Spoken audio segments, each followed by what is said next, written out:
Good afternoon, everyone, and good afternoon to the Honorable Miss Justine Ekoperaningsi as an advanced English teacher. Okay, let me introduce myself. My name is Arlisto Farrel Leviano from 11th grade. On these occasions, I will tell you guys about a fairy tale entitled The Goose Girl. So without further ado, happy watching. Once upon a time, there lived a lovely princess named Annie Doricilatra Taliana Isley, or Annie, who was born in the kingdom of Killenry. Annie had a strong relationship with her aunt. Little Annie spent the first years of her life listening to her aunt's stories and learned how to converse with animals. As Annie grew up, she gradually learned of three important things: gifts, people speaking, animal speaking, and nature speaking.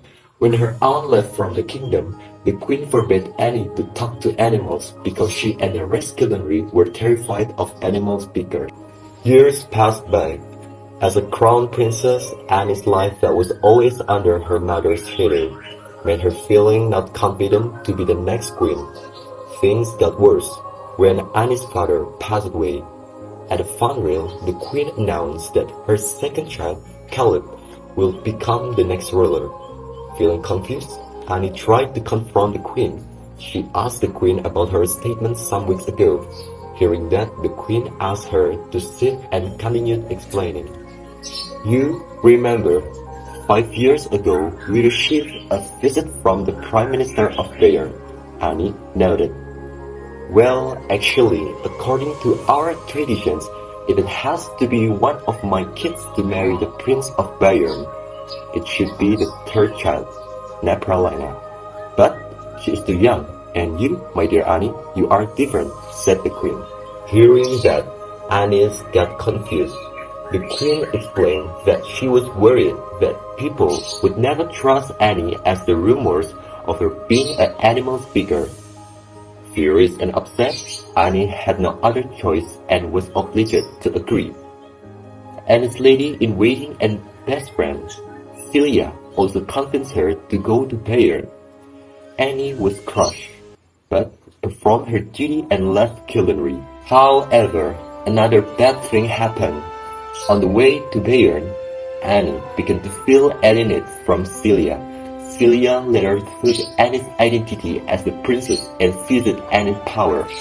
After days, wandering in the forest alone, Annie eventually stumbled on the house of Gilda and her son Finn. Gilda told her that if she was fortunate, she will meet the king person. Eventually, Annie and Finn went to the market to try to speak to the king. They met the king, but she ended up telling him that she was new to the city and had nowhere to go. Hence, the king assigned her as a goose girl. At first, as a goose girl, Annie struggled to connect with the other workers and the chiefs. Over time, it changed when she built friendship with Anna, who worked with chickens, joked and injured goose that she nursed back to the home, and also a worker named Garrick, who is the prince's guard. One day, Anna told Annie that Killenry plans on attacking Bayern, so their king has decided to attacking Killenry first. Annie realized that this must be Celia's plan. If Bayern wiped out Killenry, she couldn't prove her real identity and return to Killenry again. The next morning, a group of thieves attacked the geese flock. Annie used her gifts to stop them.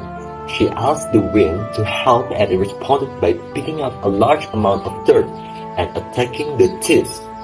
Because of her good deeds, Annie was hailed as a hero, but was horrified to know that the king would invite her for a reward. As she was afraid to meet Celia in the kingdom, she decided to return to Gilda's house, and by chance met Talon, her old guard. She was happy to meet him. Then the two decided to convince the king of Annie's true identity. They rode to the kingdom and managed to meet the old prime minister. Soon after confirming her identity, she was informed that the prince and Celia were about to get married by the lake.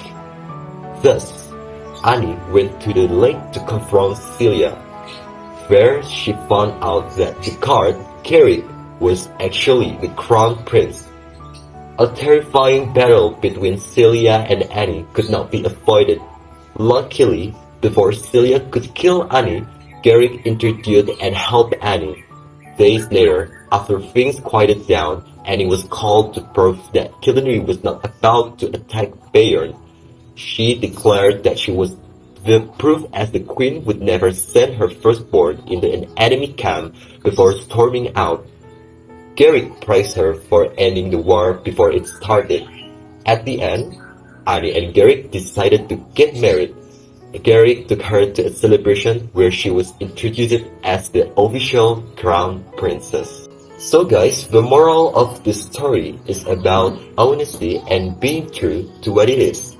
Even you think there is no such thing that proves that you are lying, but with kindness and patience, justice will come to you.